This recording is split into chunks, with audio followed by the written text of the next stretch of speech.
बीच में प्रेम जी एक ऐसा वाकया घटित हुआ, वाकया ये घटित हुआ कि बच्ची के जन्म के बाद में और बच्चा जो हुआ ना, अभी लड़का उसके बीच में 14-15 साल का गैप भी हुआ। गैप हुआ तो जनरली लोग ये कहते थे कि ये कोई भी कोचिंग में है, बच्चों के पैसे खाता है, और ये भी ये आप अपने खुद की बात कर रहे मैं बता रहा हूँ, मेरी बात करूँ, फीस खा जाता है। और बड़ी लोग बच्ची, बच्चा बड़ा, बच्ची बड़ी है, उनकी उम्र कितनी? वो अभी 12th पास कर दी उसने।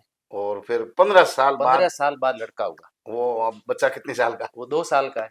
तो अच्छा, लोग इनके बीच में लोगों ने कह दिया अपने सिखा लिया। पैसे खाता है, ये तो क्या फीस खाता है, लोग ऐसा कहते, अरे तभी ब्राह्मण पाप को लगे। तभी के इसके लड़का नहीं हो रहा। रियल में मुझे ऐसा सुनने में आया, और अच्छा, जबकि मैंने प्रेम जी कभी ऐसा पैसा नहीं खाया, किसी का मैं नहीं, हमेशा दिल नहीं दुखाया कभी नहीं दुखाया। भाई। समय और भाई देखो ऐसा संसाधन शिक्षक के, ऐसा है मैनेजमेंट के ऐसा है तो क्लास सब दुनिया लेती है। क्लास के अंदर पढ़ाते समय आपको बच्चे को डांटना पड़ेगा। इसमें यदि कोई किसी बच्चे को बुरा लगता है तो ये तो नहीं लगना चाहिए। मैंने डांटा भी बहुत है। मैं अनुशासन प्रिय व्यक्ति हूँ, मुझे अनुशासन ही पसंद है। मुझे लापरवाही पसंद नहीं है, लोफरगिरी मुझे पसंद नहीं है, फालतू की बातें मुझे पसंद नहीं है। पढ़ाई करो बस, दूसरी कोई भी बात यदि आप करोगे, चाहे लड़का है लड़की, दोनों को डांट पड़ती है। मैं हर समय उनकी गतिविधि पर नजर रखता हूँ। मुझे आवश्यकता पड़े तो मैं उनके मोबाइल भी चेक करता हूँ, उनके घर तक भी संपर्क करता हूँ। इस मामले में बहुत कड़क हूँ। क्यों? क्योंकि मैंने जीवन में अनुशासन पाठ पेरेंट्स सीखा। की भूमिका में भी है इस आप। इसीलिए यदि मेरे एडमिशन कम भी होते हैं तो मुझे मंजूर है, उसमें मुझे कोई फर्क नहीं पड़ेगा। लेकिन मैं अनुशासन के सिद्धांतों से समझौता नहीं। सिद्धांतों के साथ मैं कभी भी समझौता नहीं करता हूँ। इस सिद्धांतों से नहीं करता हूँ तो बच्चे भी पसंद भी करते हैं कि ये हमारे हित के लिए काम कर रहे हैं, हमारे एक अच्छे अभिभावक के रूप में काम करते हैं। आज एक पेरेंट्स से बाछड़ों में बैठा है, उसने अपनी बच्ची को यहाँ भेजा है, उसके उस बिल्कुल मैं अभिभावक हूँ, मेरी जिम्मेदारी बनती है कि उसका आना जाना करना, कब तक वो कहाँ बैठती है वगैरह, उसकी पूरी जिम्मेदारी मेरी बनती है। तो ये मैं नैतिकता से कैसे भाग सकता हूँ? इसलिए मैंने नैतिकता इस पर भी विशेष रूप से ध्यान दिया। बाड़मेर में आरएएस जैसी प्रशासनिक सेवाओं की तैयारी का माहौल है बाड़मेर के अंदर या देखो, संभव है ऐसा? थोड़ा टफ है ये काम। आप कर रहे हैं काम बहुत इस क्षेत्र कठिन में? कठिन काम है। मैंने इसकी शुरुआत की एसडीएम साहब रवि प्रकाश जी, उनके मार्गदर्शन में, उन्होंने मेरे को सहयोग किया और काफी प्रशासनिक अधिकारियों ने मुझे मोटिवेट किया। जैसे हनुमान जी वगैरह हैं, उन्होंने जो वीडियो लगे सिवाना वीडियो, उन्होंने भी कहा, एक दराज राम जी, उन्होंने भी कहा कि आप लोग ऐसा कर सकते हो। तो मैंने कहा ठीक है, अपन इस फील्ड में उतर जाते हैं। पिछले एक एक साल हो गया इसमें हम काम करते हुए, वार्षिक साल उत्सव, भर हो गया। साल भर हो गया, वार्षिक उत्सव मनाए, 2 बैच निकाले उसके अंदर। अभी उसमें से कुछ बच्चे अभी मेंस भी दे रहे हैं। 28 विद्यार्थी, ये जो हमने टेस्ट सीरीज चलाई थी ऑल राजस्थान में, उसमें से 28 विद्यार्थी वो जो इंटरव्यू दे रहे हैं, इस बार इंटरव्यू दे रहे हैं। आपकी हाँ, एक संस्थान हमारा में एक फाउंडेशन बैच भी चल रहा है, एक 4 मई को एक फाउंडेशन बैच दूसरा भी दूसरा शुरू कर शुरू रहे होने वाला। कठिन है, चुनौतियां बहुत है, लेकिन मैं चुनौतियों को मैंने स्वीकार किया है। मैं आपके इस पॉडकास्ट के माध्यम से कहना चाहता हूँ, आने वाले समय के अंदर हर घर घर में एक अधिकारी बनाऊंगा। हैं। प्रशासन माहौल ठीक है, बहुत अच्छा फैकल्टी माहौल है, मिल जाती है, फैकल्टी मिली हुई है और कुछ फैकल्टी बाहर से ही मंगा बच्चों रहे का, हैं। बच्चों पढ़ने का वालों अच्छा का सहयोग माहौल है। बढ़िया मैंने मिल एक सेपरेट पूरा सेगमेंट पूरा अलग कर दिया है, एक अच्छी सी बिल्डिंग उनके लिए बना दी है, और उसी बिल्डिंग के अंदर बच्चों को लाइब्रेरी वगैरह सारी फैसिलिटी दे रहा हूँ। बच्चे को ये फील भी नहीं हो कि मैं बड़े शहर से और इस बाड़मेर। हाँ, यही सवाल पूछ रहा हूँ जी जी। कि बाड़मेर में आप आरएएस की तैयारी करा रहे हैं, यही बच्चे दूसरे बड़े शहर में कर रहे हैं, क्या अंतर है? कुछ भी अंतर नहीं है, चकाचौंध है, कोई अंतर नहीं है। बड़े बड़े विज्ञापन है, बड़े बड़े होर्डिंग है, कोई कुछ भी नहीं है। वहाँ बड़ी बड़ी फीस है, बच्चे उधर जाएंगे, बड़े बड़े हॉल है, उसके अंदर पोस्टर वार। पोस्टर वार है, हजारों की संख्या के अंदर बच्चे बैठे होंगे। कोचिंग करके जब बाहर निकले तब उसका इंटरव्यू लेना, वो क्या कहेगा? वो कहेगा मेरे को तो यहाँ गलत आ गया, मैं तो फंस गया, मेरी ऐसी हालत होगी। दूसरा, फीस में कितना फर्क है? पेरेंट्स की कोई देख रेख नहीं है। सबसे बड़ी बात ये देखो, वहां पर पेरेंट्स की कोई देख रेख नहीं है, और पेरेंट्स की देख रेख ना होने के कारण कितने पेरेंट्स ने अपने बच्चे खो दिए। कईयों ने हाथ से निकल के। आज से निकल, कईयों ने सुसाइड कर दिया, कई गलत धंधे के अंदर चले गए, कईयों ने कई वो प्रेम विवाह के अंदर उसमें चले गए, कई नशे में डूब गए। ऐसे मैंने पेरेंट्स को रोते और गिड़गिड़ाते हुए देखा। तो मैंने कहा है कि या तो समय दो अपने बच्चों को, नहीं दोगे तो बच्चों के सामने हाथ जोड़ो जीवन भर। फीस वाला मामला कितना फर्क है? बहुत फर्क है यहाँ फीस ठीक है, फीस वाले मामले। बाकी सब खर्चे तो कम ही है, मैं फीस भी आप कम है क्या? जब वहां पर आप जहाँ पर वहां 20,000 30,000 या 50,000 लाख रुपए फीस देते हो, इसके अलावा आपका 5 साल अगर आप वहां पर रहते हो तो 10 लाख का पूरा आपके पास बजट होना चाहिए। एक किसान परिवार का बच्चा आरएस की कल्पना नहीं करता है। क्यों नहीं करता है? तो उसको ऐसा लग गया कि मैं 5-10 लाख रुपए कहाँ से लाऊंगा, उसकी जमीन बिक जाएगी। और जबकि वो बच्चा बहुत होशियार होता है, बहुत टैलेंट होता है, वो आरएस की कोचिंग कर सकता है, वो आरएस बन सकता है, लेकिन वो जीवन भर कांस्टेबल बन के रह जाएगा। ऐसी प्रतिभाओं को आगे लाने के लिए बाड़मेर में आरएस कोचिंग की जरूरत है, और इस जरूरत के लिए मैं डट के खड़ा हूँ और इन बच्चों को मैं आगे लाऊंगा। अभी मेरे पास में कुछ ऐसे बच्चे पढ़ रहे हैं कि वास्तव के अंदर बहुत टैलेंट है, वे आरएस बनने के योग्य है, लेकिन वो बच्चे बहुत डरते हैं, उनके अंदर फोबिया। मुझे कहते भी है, सर आरएस हमारे कोई 7 पीढ़ी में भी नहीं है, छोटी नौकरी बनी है, हमें बहुत डर लग रहा है। मैंने कहा डरो मत, आप आरएस की तैयारी करो। मैं मेरा उदाहरण देता हूँ। मैंने कहा ये देखो आपके सामने एक चपरासी का बेटा, हमारे पास कुछ भी नहीं ये था। आप स्वीकार कर रहे हो, बड़ी चीज है, लोग तो स्वीकार नहीं करते। हाँ लोग, पेरेंट्स की पृष्ठभूमि बताते नहीं। आपने 3-4 बार कह दिया मेरे पिताजी पियोन थे, मतलब आपने हकीकत को स्वीकार कर लिया। लोग बोलते नहीं ऐसे। मेरे पिताजी की अब बहुत, इतने बड़े आदमी हो गए कि अपने माँ बाप राजा महाराजा मेरे होंगे। एक पहले एक ऐसा इंटरव्यू था, वो सुन लिया। मूलाराम जी हमारे कोचिंग के पास में उधर रहते हैं। तो मैं एक दिन जा रहा था, मुझे रोका कि अरे प्रेम रुक रुक।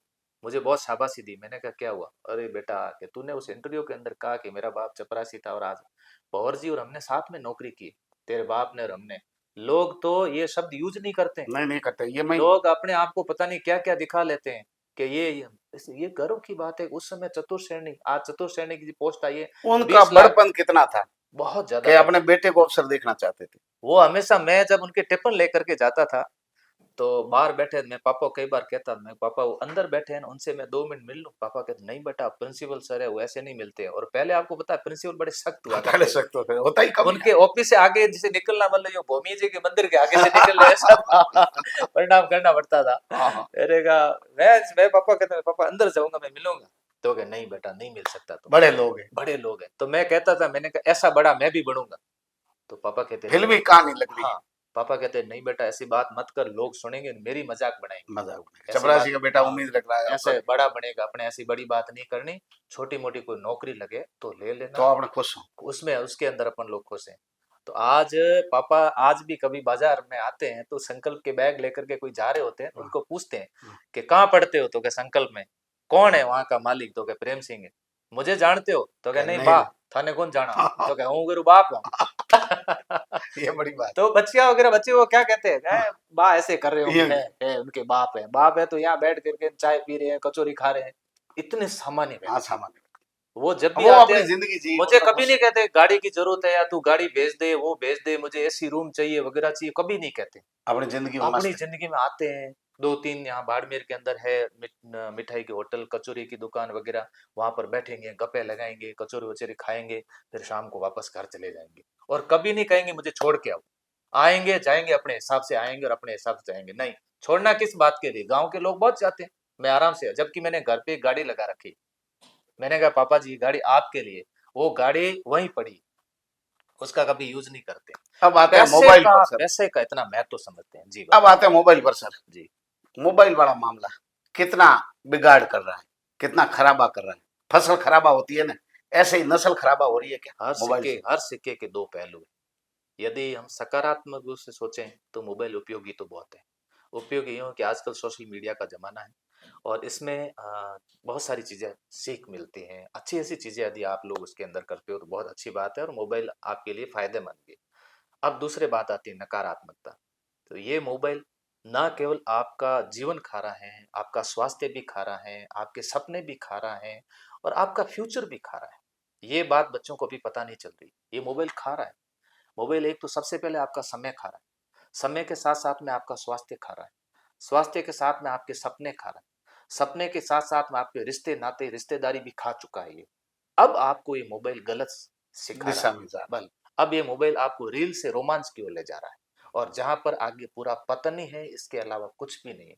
जो इस फील्ड में उतरा है और बाद में उसने यही कहा है कि मुझे ऐसा नहीं करना चाहिए था, मैंने ये गलत कर दिया। है। ये खरी बात लोग सुनने के लिए तैयार नहीं। मैं कभी कहता हूँ लोग नाराज होते हैं। आप आज बोल रहे हैं, लोग नाराज होंगे आप पे। नहीं, लोग नाराज होंगे तो ये लोग तो वो नाराज होंगे जो इसमें रील्स में घुसे हुए, वो लोग नाराज होंगे।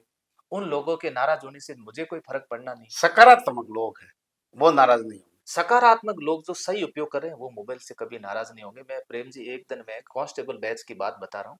कांस्टेबल बैच के अंदर मैंने कहा कि आज मैं पढ़ाऊंगा नहीं, आज सबके मोबाइल चेक करूंगा। मोबाइल के अंदर एक स्क्रीन हिस्ट्री आती है जो बच्चे डिलीट नहीं कर सकते। भाई आपने दिन में कितने घंटे मोबाइल देखा? लगभग सभी विद्यार्थी दिन में 8-8 घंटे मोबाइल देख रहे हैं, और 8 घंटे के अंदर 2 घंटे कोई फेसबुक देख रहा है, 2 घंटे व्हाट्सएप देख रहा है, और लड़कियों के मोबाइल में 2-2 3-3 घंटे स्नैपचैट देख रही है। कल्याण हो गया।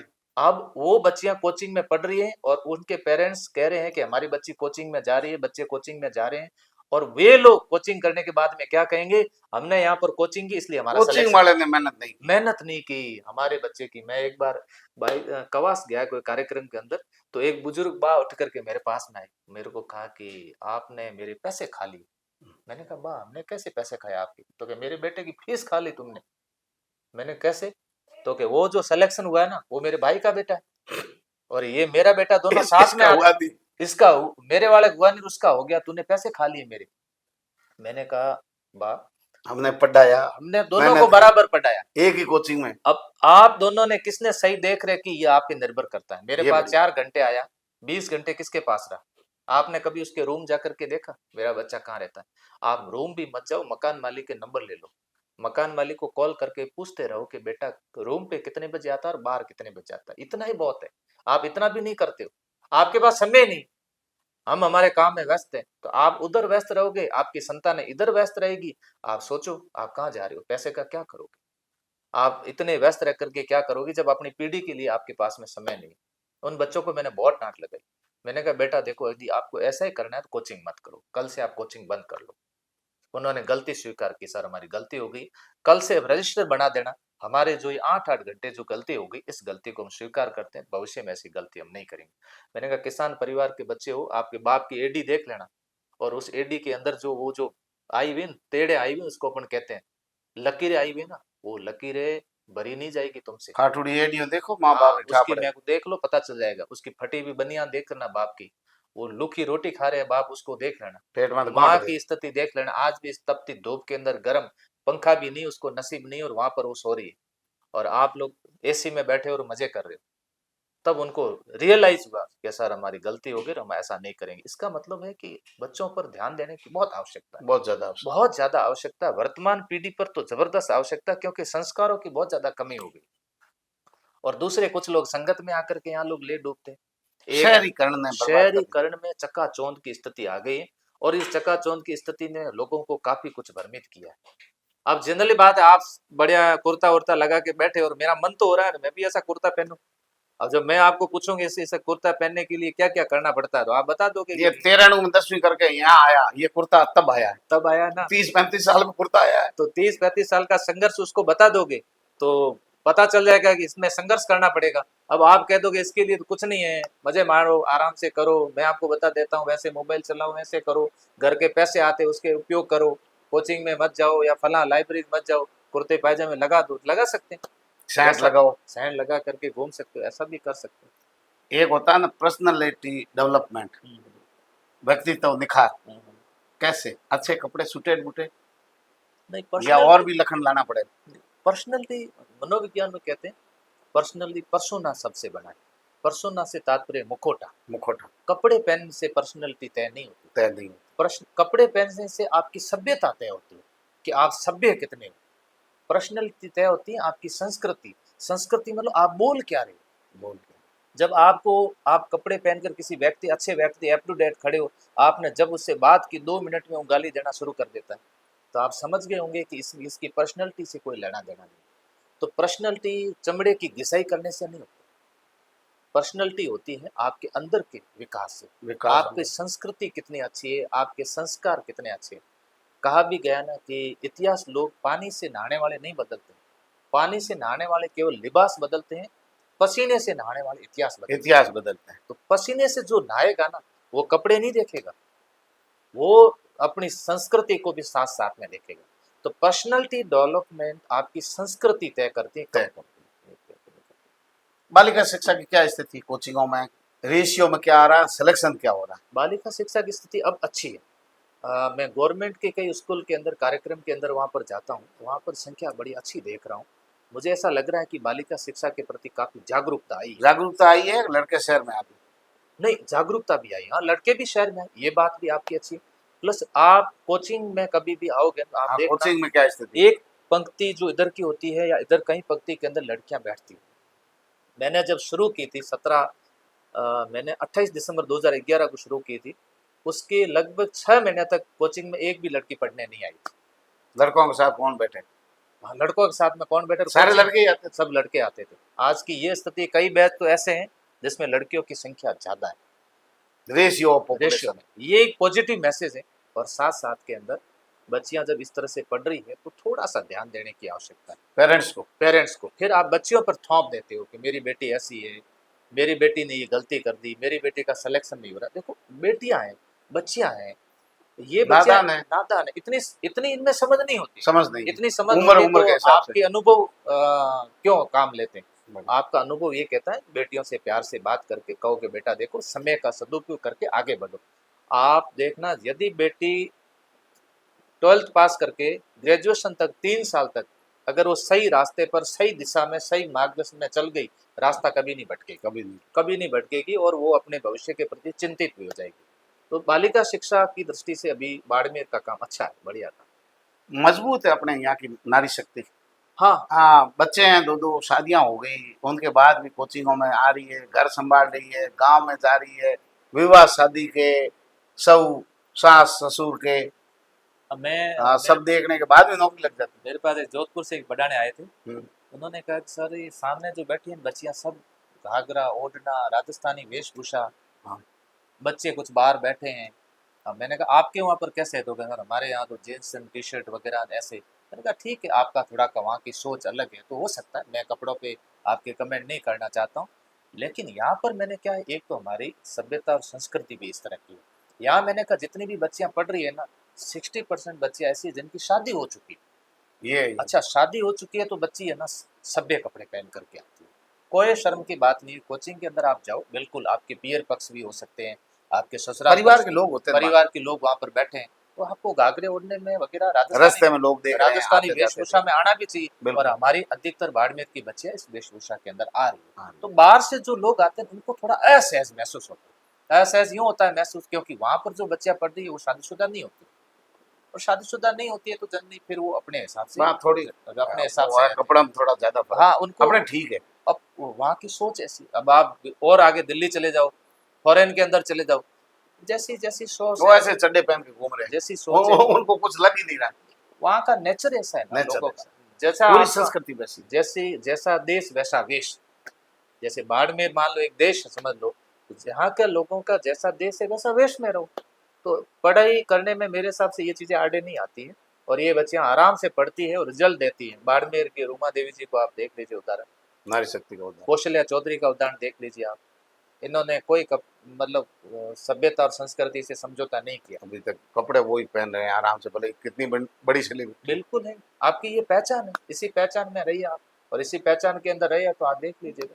मैं मानवेंद्र सिंह जी कई बार उदाहरण देता हूँ, सेना में रहने के बावजूद भी देखो आप, यहाँ पर जब भी बाड़मेर उनका दौरा होता है, आप देखिए उनके साफा कुर्ता वगैरह, ये एक मैसेज है कि आप एक सामान्य और धरातल से जुड़ करके रहिएगा, नेचुरल जो है उसके साथ में जुड़े रहिएगा। ऐसा होना भी चाहिए, क्योंकि हम उनका अनुसरण करते हैं, चाहे वो राजनेता हो, चाहे अभिनेता हो, ये जो बड़े लोग हैं, लोग सब इनका अनुसरण, उनकी अच्छी बातें भी देखते हैं, लोग कमियां निकालते हैं, अच्छी बातों को फॉलो भी करते हैं। कमियां तो देखो कोई बड़ी बात नहीं है, लेकिन लोग फॉलो बहुत करते हैं। आज किसी नेता ने, किसी अभिनेता ने क्या बात बोली है, लोग उसको गौर करके उसको सुनते हैं, तो उनको बात ढंग से बोलनी चाहिए, सभ्यता और संस्कृति का उनको ख्याल रखना चाहिए कि लोग हमें फॉलो करते हैं।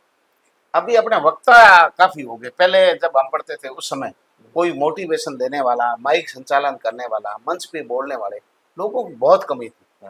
अब अच्छे मोटिवेशनल स्पीकर है शिक्षा जगत में, अच्छी बात है, ये अच्छी बात है, होना भी चाहिए। इससे क्या है कि लोगों को सही गाइडेंस मिलेगा, मार्गदर्शन मिलेगा, यदि अच्छे वक्ता माहौल ठीक हो, माहौल बनेगा, बिल्कुल होना भी चाहिए। ज़्यादा एक ही शहर में ज़्यादा प्राइवेट स्कूल होने से, एक ही गली में ज़्यादा कपड़े की दुकानें होने से, एक ही शहर में ज़्यादा कोचिंग होने से गुणवत्ता बढ़ती है, गुणवत्ता बढ़ती है। नहीं तो क्या होता है, मान लो एक ही, लेकिन आप लोग तो दुखी होते होंगे ना ना, आप दुकान सामने से दुकान खोल, नहीं, दुकानदार दुखी नहीं होता। प्रेम जी मैं कभी नहीं होता हूँ, सर्वे भवन्तु सुखिन सर्वे सन्तु निरामयः। प्रतिस्पर्धा अपनी लाइन को लंबा करने वाली होनी चाहिए, बिल्कुल होनी चाहिए। आप गुणवत्ता लाओ। मैंने आज दिन तक किसी कोचिंग क्लासेस का नाम नहीं लिया, सबके मैं दोस्त कभी लेता नहीं। प्रेम है सबके, बिल्कुल नाम है वैसा ही प्रेम है सबसे, सबसे प्रेम है। मैं कभी भी ये बाड़मेर में अच्छी बात है। मैं क्लास में जाकर कभी किसी की बुराई नहीं करता हूँ। मेरे बच्चों को ये सामने चला के पूछता हूँ, बेटा कहाँ कोचिंग कर रहा है? वहाँ कर रहा हूँ पढ़ाई करना, वहाँ सर बहुत अच्छे है। बाड़मेर वाले जैसे मैं तो शिक्षा से जुड़ा हुआ हूँ, सब जगह आता हूँ, बाड़मेर वाले आप प्रेम से एक जगह बैठते हैं। ये प्रेम भाव, मैं तो कहता हूँ ये भगवान ये प्रेम भाव बना के रखना, क्योंकि अच्छा माहौल है। मैं जाता हूँ तो मुझे भी ऐसे होना भी चाहिए। भाई एक ही लाइन के लोग, बिल्कुल आपकी क्वालिटी अलग है, आपके हाव भाव अलग है, आपसे लोग जुड़े हुए अलग है, इसमें कंपटीशन का कोई मामला ही नहीं। देखो, किसी को गालियां देने से बच्चे नहीं आएंगे। आप यदि आप उसको गालियां दे रहे हो, सोच रहे हो कि मेरे पास बच्चे आ जाएंगे, ऐसे बच्चे नहीं आएंगे। बच्चे आपके पास में तब आएंगे जब आपके पास में गुणवत्ता है, आपके पास में क्वालिटी है, आपके पास में कंटेंट है, और आप बढ़िया तरीके से व्यवस्थित बच्चों को पढ़ाते हो, तो ये बच्चे आएंगे। अदरवाइज आप लाख कोशिश कर लो, बच्चे नहीं आएंगे। बच्चे बड़े स्वार्थी होते हैं। मैं कहता हूँ विद्यार्थी बड़ा स्वार्थी, वो जब तक अपना स्वार्थ पूरा नहीं होगा तो आएगा नहीं। अब आप किसी की बुराई कर लो, भाई क्या होशियार है तो उसको उतना मसाला मिलना चाहिए। मैं आपके सामने इस पॉडकास्ट पे 10 कोचिंग की बुराई कर लूं, सोच लूं कि ऐसा करने से बच्चे मेरे पास में आ जाएंगे, नहीं आएंगे। नहीं, सामने मुझे बुरा कहेंगे कि ये खुद ऐसा ही है। लेकिन सब लोगों ने मिलकर के ये माहौल बनाया शिक्षा का, कोचिंग वाले, हॉस्टल वाले, निजी स्कूल वाले, निजी कॉलेज वाले, सरकारी कॉलेज, सरकारी स्कूलें, सरकारी शिक्षक, शिक्षा विभाग, सब लोगों ने मिलकर के एक एक माहौल तैयार किया है। एक हाथ से तो ताली बजेगी नहीं। कोचिंग के लिए हॉस्टल की भी जरूरत है, निजी विद्यालय की भी जरूरत है, सरकारी सरकार की भी जरूरत विद्यालय की भी जरूरत है, सबकी जरूरत है। स्टेशनरी वाले बुक, उनकी भी जरूरत है। टिफिन जो पहुंचा रहे उनकी भी जरूरत है। लाइब्रेरी है, उनकी भी जरूरत है। मैं सबको ये कहना चाहता हूँ कि आप लोग कार्य को व्यवस्थित तरीके से करिएगा, बेहतर तरीके से करने की कोशिश करिएगा। भले आप लाइब्रेरी चला रहे हो, भले आप हॉस्टल का संचालन कर रहे हो, या फिर आप किताबें की दुकान भी चला रहे हो, आप कोशिश आपकी यही रहनी चाहिए कि आप बेहतरीन तरीके से उन बच्चों पर नज़र रखें, ध्यान रखें और संचालन अच्छा करें। सबका सहयोग है, मैं सबका धन्यवाद भी करना चाहता हूँ कि आपका ऐसा सहयोग स्नेह हमेशा बना रहे। RS जैसी एकेडमी, आपके इंस्पायर एकेडमी भी बाड़मेर के अंदर आ गई, क्या सुधार की आवश्यकता। अब बाड़मेर के बच्चे और पढ़े, बेटे बेटियां अच्छे अवसर मिले उनको। सबसे जरूरत यह है कि बच्चों को आज की तारीख में फाउंडेशन की जरूरत है। ये कब से शुरू होना चाहिए? ये फाउंडेशन 6 क्लास से अब शुरू कर देना चाहिए। कर देना चाहिए, बिल्कुल। नई शिक्षा नीति वाली नई तरह। शिक्षा नीति ये कह रही है कि बच्चों को फाउंडेशन की जरूरत है। मैं कई बार बच्चों को उदाहरण देता हूँ, मैं बेटा पहाड़ है, तो ये आंधी कितनी तूफान आती है पर ये हिलता क्यों नहीं? बाहर नहीं हिलेगा। नहीं हिलेगा। तो बच्चे कहते हैं सर क्या पता, आप बताओ। मैंने कहा ये जो जितना बाहर दिख रहा है इसका 3 गुना ये अंदर है। इसकी नींव, इसका आधार बहुत मजबूत है। जमीन बाहर है तो मोह है, 3 गुना अंदर 3 गुना मोह है, 3 गुना ये अंदर है। तो बताओ उसका फाउंडेशन कितना मजबूत बहुत होगा। बहुत मजबूत। जब आपका फाउंडेशन मजबूत है तो आपको दुनिया की ताकत कोई रोक नहीं सकती। उदाहरण अच्छा दिया आपने। फाउंडेशन से तात्पर्य ये है कि आपके गणित, विज्ञान, इंग्लिश, ये सब्जेक्ट 6 क्लास से अच्छे होने चाहिए। आज हमारे कई बच्चे RS के अंदर रह गए। मेरे ऐसे कई दोस्त हैं जो ये कह रहे हैं कि हमारे को बहुत अच्छे RS में नंबर आए थे, लेकिन इंग्लिश में रह गए और पेपर इंग्लिश के कारण रह गए। इंटरव्यू के अंदर वो इंग्लिश में और डरते हैं। ये बाड़मेर की प्रतिभाओं की मैं बात कर रहा हूँ। तो यहाँ ये कारण क्या है? ये है कि वो कहते हैं कि 12th तक पढ़े हम, इंग्लिश के टीचर ही नहीं थे विद्यालय के अंदर। इसकी आवश्यकता है और इसमें फाउंडेशन की जरूरत। मैं अभी जो RS की कोचिंग करवा रहा हूँ, 2 साल का फाउंडेशन कोर्स लेता हूँ। 2 साल फाउंडेशन करवाऊंगा, तीसरे साल में उनको टारगेट में रखूंगा बच्चों को। फिर कहूंगा कि आपको कोचिंग नहीं करनी, अब मेरे पास लाइब्रेरी में ही पढ़ना है आपको। यहाँ बैठ के लाइब्रेरी गाइडेंस फ्री, लाइब्रेरी सुविधा उनके लिए फ्री है, टेस्ट सीरीज फ्री है, मेरे पास में पढ़िएगा। इतना मैं उनको गारंटी के साथ में कहता हूँ। RS तो देखो अच्छे कर्म है, आपके परिवार के अलग बात है, लेकिन छोटे मोटे जॉब में आप सेलेक्ट हो जाओगे, सेलेक्ट होने के बाद RS और बन जाओ। आपका अगर लक्ष्य वो है तो बीच वाली रेखा तो पार कर आसमान से गिरा तो खजूर में अटका। हाँ। खजूर से गिरोगे तो कहाँ अटकोगे। मैं RS की तैयारी कर रहा था, आराम से ग्राम सेवक में हो गया, सेकंड ग्रेड के अंदर। ये भी बता दो कितनी नौकरियों में हो गया था? मेरा तो इन नौकरियों में होगा सिलेक्शन। फिर उसके बाद मैं कोचिंग फील्ड के अंदर आ गया। उसके बाद दड़ी बंद कर, उसके बाद मैंने RS के तो दिए, RS के दिए मैंने, RS के दिए, लेकिन RS के दिए समय नहीं मिलता था। इसमें आप संतुष्ट हो गए? सेकंड ग्रेड फिर लेक्चर बन गए। लेक्चर में मैं संतुष्ट हो गया। फिर मैं प्रेम जी RS के लिए मैंने प्रयास खूब किया। प्रयास ये किया कि मैं कोचिंग में कई बार बैच छोड़ करके महीना महीना तक गायब भी होता था, लेकिन उस महीने भर में आप RS की पोस्ट नहीं निकाल सकते। फिर कुछ समय 4-5 साल से मैंने एग्जाम लेने भी बंद कर दिए, क्योंकि ये काम इतना ज्यादा बढ़ गया ये भार बढ़ गया, बढ़ कोचिंग गया। वाला अब मुझे जिम्मेदारी बढ़ गई ऐसा आप। लग रहा है कि लेक्चर तो हुई, अब यदि मैं प्रॉपर आरएस, एसडीएम या आरपीएस नहीं बनूं तो इससे अच्छा तो ये भी ठीक है कि लोग कहते नए हैं लोगों को आप बना सकते हो। नए लोगों को बना रहे हो, लोग कहते भी है कि इससे अच्छा तो आपका जॉब ठीक है, कम से कम घर पे तो कई पोस्टिंग आपको झालावाड़ वहां पर भी मिल सकते हो, जनरली मिलेगी भी, ये तो तय है गवर्नमेंट जॉब में। तो इस बात के लिए मैं अब ज्यादा एग्जाम में इंटरेस्टेड